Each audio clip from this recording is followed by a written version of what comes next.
Bonjour, bienvenue dans votre chaîne Univers Mathématique. Dans cette vidéo, je vais traiter avec vous comment déterminer une équation cartésienne d'un plan dans l'espace, partie 5. Donc ici, on veut déterminer une équation cartésienne du plan P.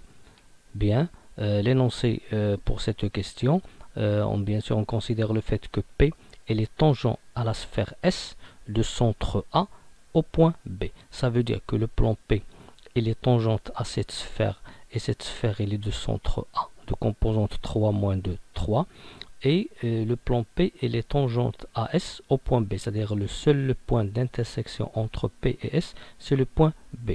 Faisons maintenant une figure. On considère le plan P et la sphère S, et cette sphère S est de centre A, comme vous voyez ici, et le plan P est tangente à cette sphère au point B, c'est-à-dire le seul point d'intersection entre la sphère et le plan, c'est le point B. Bien.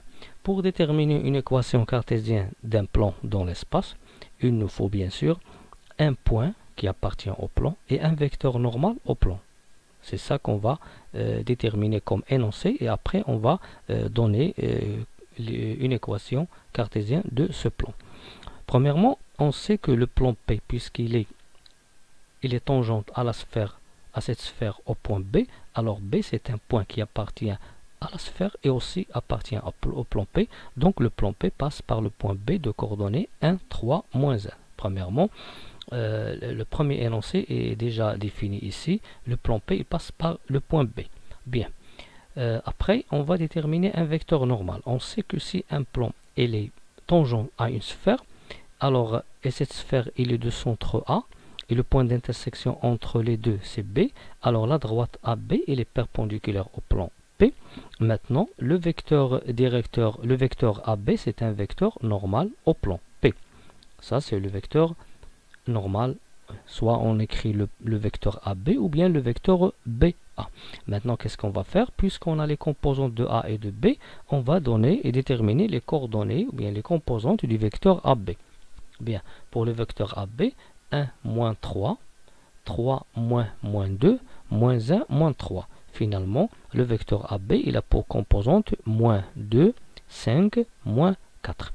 Maintenant, on a bien sûr essayé de changer un peu les énoncés. Dans cette question, on veut déterminer une équation cartésienne du plan P qui est tangente à la sphère. Et cette sphère, il est de centre A. Et le point d'intersection entre les deux, c'est le point B. Du fait que le B c'est le point d'intersection, alors le point B il appartient au plan P, donc le plan P maintenant il passe par le point B, et ce plan P il admet comme vecteur normal le vecteur AB qui a pour composante moins 2, 5, moins 4.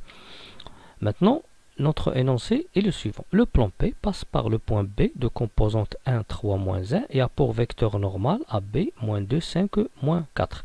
Si on a un vecteur qui est un vecteur normal à un plan, alors l'équation de ce plan elle est écrite sous la forme moins 2x plus 5y moins 4z plus d égale à 0.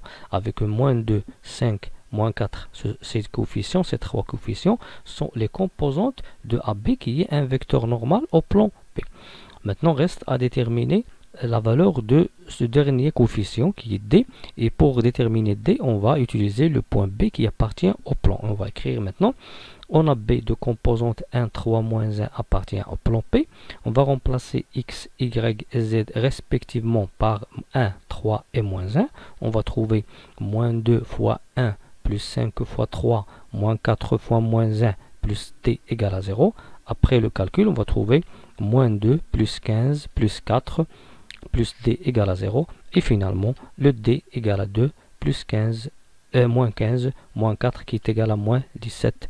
Puisqu'on a trouvé d égale à moins 17, alors l'équation cartésienne du plan P est la suivante: moins 2x plus 5y moins 4z moins 17 égale à 0. Merci.